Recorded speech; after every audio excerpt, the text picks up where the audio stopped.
Hello, and welcome to Wisdom from the Aerial View, the podcast for those who wish to crush their anxiety and find meaning and purpose in their lives. Now, you might notice that I said that instead of Enid, who normally starts our podcast. And I'm going to now turn it back to Enid and let her begin our podcast. Let's be honest, tell everybody why I did that. I decided it would be nice to hear a man's voice to start that. And because I forgot what I was going to say. But anyway, but I am glad we're doing this podcast today because it's a special day. And we are recording this on the first day of a new month. And it's always nice to get over an old month and into a new month, particularly since this is a very important month, certainly in my life. Because of Valentine's Day. Why Valentine's Day? Because Valentine's Day reminds us about the notion of love. And I said to you the other day, so let's talk about love. And I said that because, for a couple of reasons, and if I make noises because I'm reading something here. The philosopher Susan Wolf once wrote, only if she cares fairly deeply about some things, only if she is gripped, excited, interested, engaged, or as I've earlier put it, only if she loves someone. She talks about loving someone. And then there's this wonderful book written by a wonderful physician named Dr. Mark Klein. And he wrote, love is not the same as passion. It is not solely that tingly feeling you get when you're falling in love or are infatuated with another.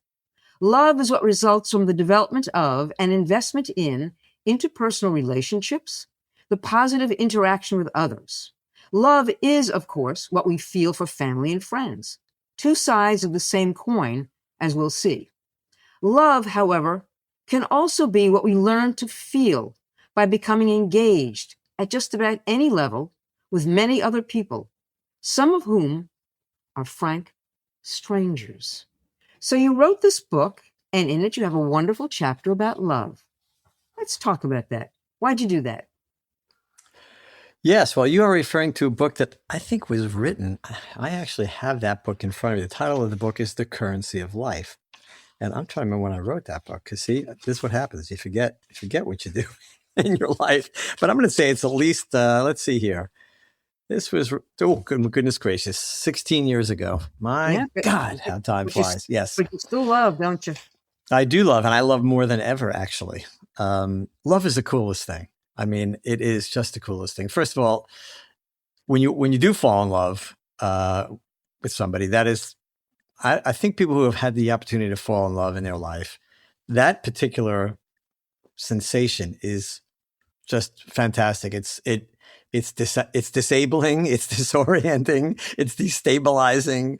It's especially when you're young, you just can't think of anything else. You're just completely preoccupied. True for men and women. It's the lovely, isn't it? Yeah. It's the lovely. Yeah. Yeah. And now Enid will jump into another song for us. Yes, I will. No, you say it's debilitating. And I say, no, it's the lovely. But yeah. So tell me why it's the best thing in the world. Tell me why. Yeah. So what's interesting about it is, anybody who's gone through this will agree, said, yeah, it's unbelievably great. But the reason I say it's destabilizing and so on is because you just can't find your grounding because you're just thinking about the other person and you're going through all these wonderful emotions. And that's love. But what is so cool about love is that it's not confined to the romantic interest with another. When you understand what love really is, it is available not every single moment of every day, but quite more frequently than you would believe. And not at the same level, obviously. You meet somebody, let's say you meet somebody through an acquaintance or at work or at a party or anywhere, okay? And you start chatting. And let's say this is not a romantic involvement and there's no potential for romantic involvement, but you just click and you just feel something. And all of a sudden you have this, you just feel a certain closeness, a certain closeness to the other person who you just barely met, and a concern for the other person. And where the heck does that come from? And what's interesting about love to me is its origin. I've written before about tears, about crying, and the difference between crying and weeping. Oh. So, well, we'll start with that so we can then circle back to love, because I think there's a lot of similarities. So when you fall down and you hurt yourself, which I seem to do way too often these days, I Yeah. don't cry. I mostly laugh. But when you're a kid or whatever, and you fall down, you hurt yourself, and you cry. You've seen, I have grandchildren. They fall down as soon as they hit the ground, they start crying, right? Right. And you're injured in some way or another, and you cry, or okay. But then sometimes you feel a certain utter sadness about something that's happening in the world or in your life or to another person, and you start to weep, and you don't know where it's coming from. Nothing hurts. There's no pain anywhere, but you have this uncontrollable weeping. You can't stop it. Sometimes it's from something sad, and sometimes from something lovely, absolutely beautiful. And you don't really know where it's coming from. And that's because that kind of weeping is not coming from the same place as you're crying when you're injured. That weeping is coming from a much different place. It's the center of everything. Whatever people want to term it, we can't put our finger on it, but it's the core of who we are and what connects all of us. And it's the same thing with love. When you feel this for somebody, especially if it's not a romantic love, especially if it's just the kind of closeness you feel to somebody you've just met, where there's something about them you can't put your finger on it. Did I know them previously or in another life? I'm just kind of kidding here, but for some reason you feel this utter closeness, and that also comes from the same place, the place we can't describe, the place that where we talked before about where weird connections occur. We don't understand where these come from, but these things point us to a centrality of life, a universality of life that connects us all, and that's really where love comes from. It's something. The reason you can't describe it and words never work is because it's so fundamental. It's like a fundamental particle in physics. It's just there. We don't know where it comes from, but it's in there. And when it comes out, it's exceptional. It's just the feeling you get is beyond anything else you can describe. The reason I was actually hell bent on doing something about love is because I read an article by David Brooks, who unfortunately is leaving the New York Times. Is But that right? yeah, he's leaving the New York Times. I didn't know we were a news show. Is this breaking news? Breaking news. He's leaving, and it's too bad, but because I like him a lot. But he wrote in here. He said, "My own experience suggests most young people want loving connections, but they're anxious about how to go about getting it. In part because they've never had any practice. But some of the decline in romance is driven by sheer lack of interest. In 1993." According to an analysis of the Monitoring and the Future study, 83% of female 12th graders said they were likely to choose to get married. By 2023, only 61% of 12th grade girls said that, a 22 percentage point drop. They want love, but they can't find that connection. And you talk about connections all the time. Talk about that. Yeah, that's an interesting, I hadn't seen that study. I think I actually did see that study recently, or I've heard of it. Mm-hmm. And the first thought that came to my mind was that, well, that's just because they're getting brainwashed. That has nothing to do with the fundamental instincts of humanity. They're just getting brainwashed. Brainwashed about what? That you don't have that a significant relationship or a marriage is not required, that you can find meaning in your work or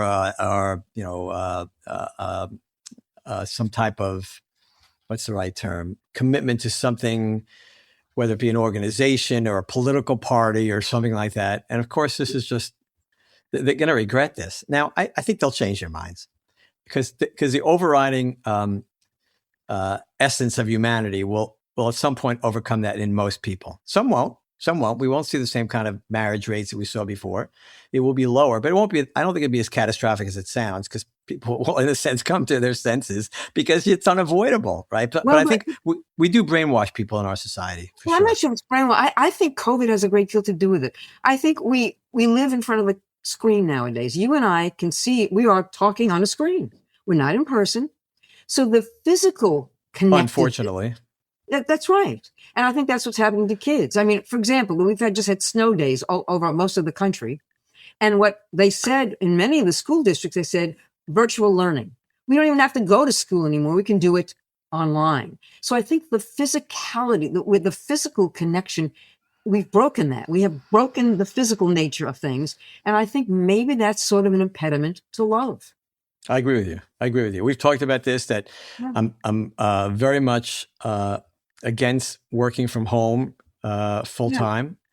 If you want to take, if it's a day or two, whatever, that doesn't matter. But working completely remotely, and people who are in their apartments, in their houses, whatever, whether they're fully dressed or in their pajamas, it doesn't matter. This lack Right. of personal interaction, and I'll tell you. So I worked in a medical facility, either a hospital or a medical office, for a whole lot of years, right? And you develop in, especially in a hospital setting. I think Dr. Reiner discussed this when we interviewed him. The closeness is quite something. I don't like to compare things to war because I've never been in war, and I hope I never will be. And I know that's a level above. But there is that sense when you're in a situation of great stress, like you are in a war. It's the same in a hospital. You're in there, and especially in emergency situations or critical situations, you just bond with people. You really bond with people in a very beautiful way. And I've told you that the people I've worked with over the years, and they're my people, right? They're my team, and I still feel very close to all of them. So that not every situation is as intense as a medical environment where you are it's not just so much life and death, but it's taking care of people who are ill, right? They don't have to be on the verge of death, but they're ill, that's a big deal. People need you when they're ill, and this ability to take care of them is wonderful. And it was the joy of my professional life to be able to do that. But when you do that with other people, there's this tightness. Well, you don't have that in, maybe a regular office who's doing accounting or legal work or whatever it might be, marketing, but you do develop relationships with those people. I don't know the number, and it doesn't really matter, but a significant percent of people find their significant other from work. And one of the things that troubled me when we went through all this Me Too stuff, which I get, was that we pushed the pendulum a little too far, and everybody's afraid to talk to everybody. And we've lost that ability, some ability to have those kind of relationships develop in a work environment, which is the most natural place. It's probably better than a bar because you get to really know somebody a lot better in a work situation. So that was the beginning of it. COVID, I'm sure, is a huge factor in that, the fact that we haven't recovered. But I do think the fact that we have that study with these high school girls is troubling because it's giving people bad information, right? The most important thing you can have in your life are relationships. And they don't have to be marriage relationships. I'm not saying that, but relationships are so critically important. And so anytime we tell people that they're not that important, that you can be by yourself in a room and work on a computer and so on, we're doing them a disservice. I think your point was exactly right. We've lost that physicality, that closeness, that physical closeness. Yeah. And Brooks goes on to say this. He said, if you lead a life designed to maximize personal independence and autonomy, you'll get to live a relatively unrestricted life. But you're more likely to live a low energy life, slower to harbor those great loves for people, places, God, vocation, and nation that arouse fervent passions and yield ardent lives. If, on the other hand, you resist the autonomy ethos and put loving passion at the center of your philosophy of life, you'll find yourself tied down by all sorts of obligations to things like a spouse, kids, community, God, and a vocation. But your love for these things will constitute fires in the heart, producing great vitality, full engagement, and increase in personal force. It's one of the weird paradoxes of life that the constraints you choose are the ones that will actually set you free. Yeah, that's very well written. It is. And I would say it's not that, I don't want to disagree with anything he said.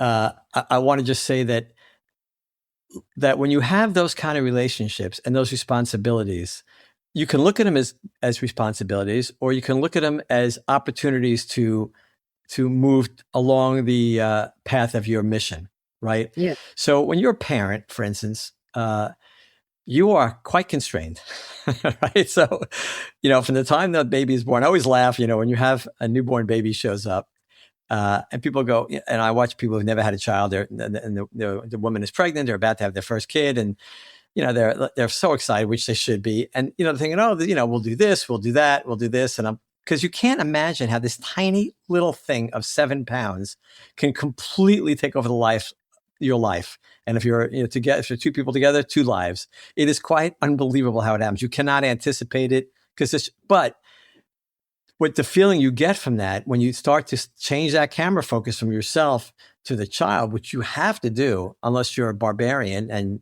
a horrible human being, Right. right? Then once you do that, yeah, it's a lot of work and it's a lot of time, but that's how you grow. That's how you start to move along. You continue to move along that path of your mission to move from selfish to selfless, from inward focus to outward focus. It's a perfect opportunity to do that. I'm very blessed. I have a lot of grandchildren. My 3 older kids are all married with their own kids, and their lives are super hectic and super busy.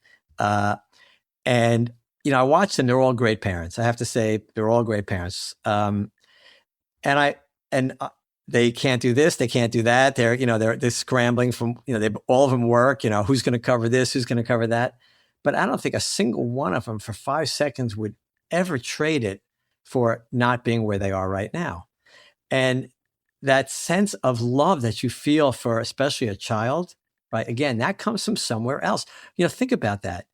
You think about how your parents loved you and how close you were to your parents, Enid, and how they loved you. You go, where exactly does that love come from? In other words, your parents have this independent life, and all of a sudden you show up. You were second, but you show up, and let's just say you were the first one.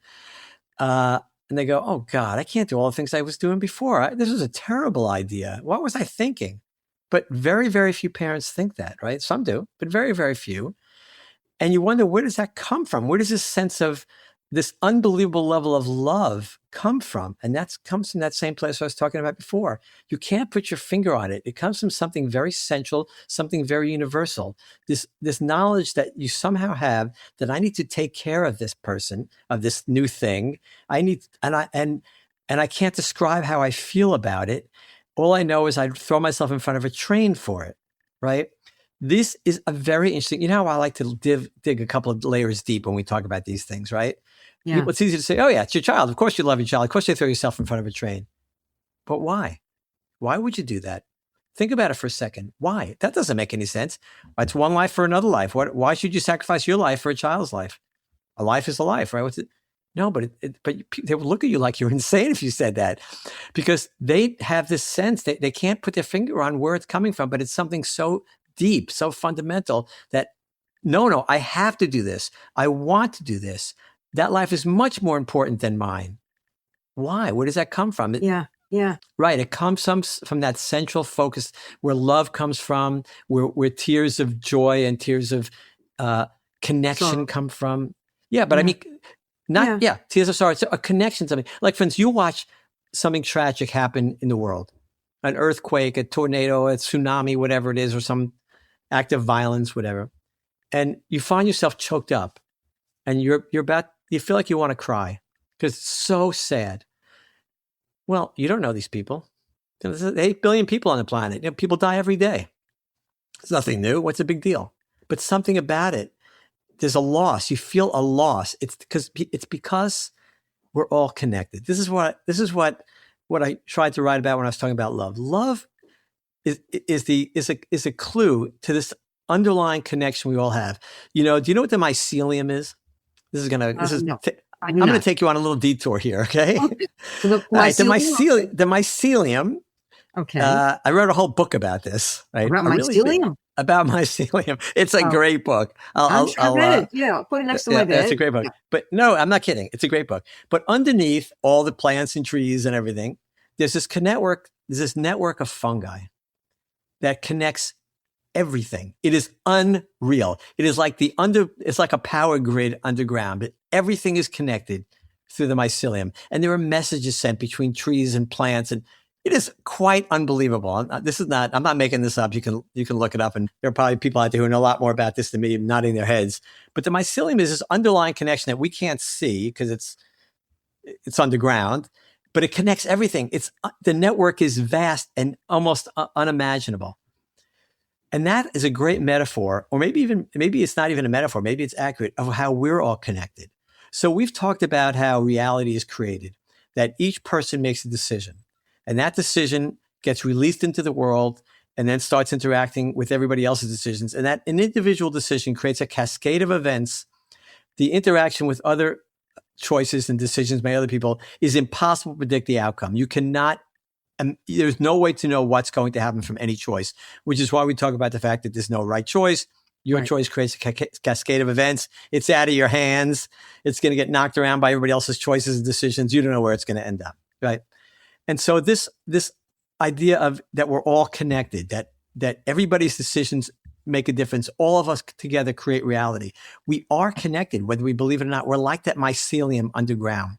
We don't see it, right? There are no visible connections between us, but they're there. And then the reason and every once in a while, it gets revealed. This network gets revealed, and it gets revealed through a sudden sense of love.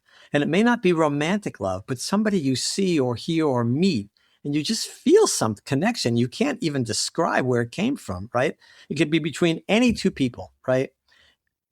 Something clicks, something happens. Again, it doesn't have to be romantic, but it's like all of a sudden the connections, that mycelial network between humans is revealed. We are connected. It is there. We can't see it. I'm not making this up. It's absolutely true. Are they particles? Are No, they mycelium exists. That's real. No, it's a real network of Oh. fungi. I mean, that's a physical thing. Okay. I'm just using it as a metaphor Well, for I the connection understand. for humans. Right. Yeah. Right. Yeah. And you wrote a So book about this. What's the name of the book? I read a Mycelium book. Mycelium. I'll have to get the name of it and send it to you. But Yeah, please do. Yeah. I read it in the last couple of years. It's actually quite something. It's I amazing. want to ask you a question. Can you love someone and not like someone at the same time? Oh, sure. 100%. Yeah. That's Yeah. easy. Yeah. It happens. Yeah. Yeah. What do you think? I think so. I was reading something just this morning about Rob Reiner and his son and what they went through, the one that ultimately ended their lives. And he said something, Rob Reiner said, had I known what this was going to be like, I never would have had a child. Interesting thing to say. Well, hold on. What was going to be like? His relationship, you mean? What the addiction that this young man couldn't seem to break. I mean, he just Oh, went I can for it. understand. Okay. You know, yeah. And so I kept thinking, well, he loved the boy, but he didn't like the boy. And there is that distinction, and we can't. So yes, I think you can love something and not like someone at the same time. Yeah. Yeah, I think with children, if you love your child and you don't like him, they know, and they don't translate that into, oh, he loves me but he doesn't like me. That Yeah. translates into he doesn't love me, right? I'm not talking about Rob Reiner in a situation. Yes, right. Yeah. But you know, and it's not only children. You know, we're not that. When it comes to our own personal feelings, we're not that analytical. You know, it either hurts or it doesn't. We're either happy or sad. I mean, it's very binary. So you got to be very careful with kids. Now, I have no idea look, Rob Reiner's situation is an absolute tragedy on every level. I don't think there's any way around it. It was heartbreaking. Our friend Alan Zweibel was very good friends with Rob Reiner, and he talked about what it meant, how he felt. That's a tragedy. But I would say with children, you have to like your children, or they're gonna read it as you don't love me, right? And love. This is why love is so critical. You know, I'm actually. I think we talk about children, but I believe that if children know that they are loved, and parents can be strict. I mean, I was a pretty strict father. I'm still hearing about it all these years later. But, you know, parents can be strict. But if your kids know you love them and they are right at the top of your list, then that's what they need. You need that to get through life. And it carries over. You know, it's amazing, Enid. So I just saw there was a woman I watched on, I think it was CBS this morning or AB, I forget which one of those shows, so it's a Sunday morning show, about this woman who just died at 105. She was a lobster woman for like 100 years, literally, right? And so you live, let's just say you live 100 years. You're lucky enough to live 100 years. Let's just use that because it's an easy number. And you're with your parents probably for about, maybe 18 of them, right? And probably by the time you're 15, you don't really care about them anymore. So you got about 15 years of your life or so that your parents have a really big influence on you, maybe a little longer. But the vast majority, like at least 80% of your life is, not dependent on your parents. And you're not certainly emotionally as attached. And you think, wow, how is it that first 15 or 20% affected the rest of the 80%, because it does.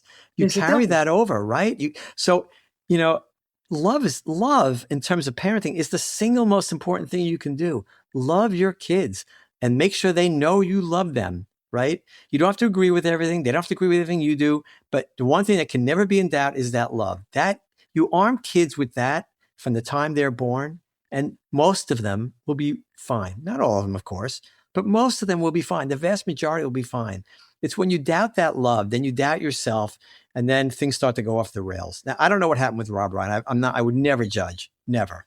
I'm sure they. I'm going to guess they did the best they could. I have no idea, and it's I'm like sure I they said, it's did. just a Yeah. tragedy. Yeah. But sometimes it doesn't work. Sometimes the magic works. Sometimes it doesn't. You're talking about loving your kids. I think the one thing that we need to never forget also is to love ourselves. Because when we stop loving ourselves, believing in ourselves, we lose a lot. Sometimes we might not have to like ourselves, but we need to love ourselves. And I mean that in that that's part of the meaning of why we're here. I believe that. In fact, you wrote in your book, I was going to end with this, you wrote, the currency of life is love. And it manifests as helping others, not just for their benefit, but equally for the self-satisfaction and personal growth it provides. It is manifested when we are kind and generous, loyal and forgiving, empathetic and compassionate. Love, the real currency of life, is the accumulation of thousands of individual interpersonal interactions. As we pass through this life, what we need to save and spend wisely is love. In all ways just described. Love. You said Love. it. I agree. No, you know what's interesting about? I'll leave you with this. So, why did I say love is the currency of life? In the beginning of that chapter, it talks about other currencies like money and things like that. So, why did I say that love is the currency of life? The currency of life has to be available to everybody equally, right? It has to be ubiquitous. So, fame cannot be the currency of life. Only a few people have fame. Wealth cannot be the currency of life. Not that many people are wealthy, a tiny fraction of the planet. Power cannot be the currency of life. Most people are not super powerful. There's very few super powerful people in the world. These things cannot be the currency of life because they are not equally available to all. And the reason we know it has to be equally available to all, just to reiterate, is because we all participate equally in the creation of reality. Every choice contributes to the creation of reality. Every choice initiates that cascade of events, the outcome of which we cannot predict. Reality is created equally by everybody. So we know that everybody participates in the world. So the currency of life has to be something available to everybody. It cannot be fame, power, or wealth, because that is not. But love is. Love is available to everybody. It is an undepletable resource. You can get as much as you need. I remember when my kids were young and we were going through something as a family, and I said to them, look, you can never have too many people love you. You will never have too many people love you. Don't limit the number of people that can love you. The more love you get, the better you're going to be. And the more love you give, the better you're going to be. And you, Enid, who spent her life using your fundamental source of love to take care of people, especially to feed the elderly, you've learned that, right? That's what it's about. The more love that you give, the more love you receive, the Yeah, better. Love that's is the right. currency of life. It is. It is. It's beautiful. It's a beautiful notion. It's a beautiful thought. And I think that we should really talk about that all the time, even if we just talk to ourselves about it. You have to, it's all about meaning. What is the meaning? And you say it's the currency of life. And I also say, I think it's the meaning of life. It is. Well, Yeah. I just want to say one quick comment before we go about Yeah. loving yourself. It's very interesting that you said that. I had to think about that. Yeah. That you said you have to love yourself even if you don't like yourself. So I think what you're saying is you have to give yourself cut yourself some slack. But I think you also agree that you have to set your bar pretty high. You have to demand enough of yourself, right? Yeah. You do. But I think Yeah. that's true. You can't give up on yourself. I think you're right about that. Yeah. That's a very good point. As soon as we start giving up on ourselves, we give up on everything else. And then it's for naught. So that's important. I think this discussion is important. I think love is important. When you think about all the songs that have ever been written, the one theme that has carried through generation after generation after generation and has been the prominent theme in music has been love. Love is all you need. I think I've told you this. I write music. I've written music when I started in college on a guitar, and I play music on piano. And I've written a lot of songs for my wife, fair number of songs for my wife. And every single one of them is a love song. I just can't get it out of my head. So, Some people can't seem to get enough. That's what it's about. That's right. It is. Yeah. Well, with that, I know that you're on your way to Spain, and I think that's mucho tarifico. And we will hear back from you when you come back. And our next podcast will be done totally in Spanish. Correct? Is that correct? Well, no. All right. Well, then I'll have to speak English because I'm not going to Spain. All right. Well, thank you, Enid. It's great as always. Thank you, everybody, for listening. We'll see you next time. Safe passage. Peace. Thank you.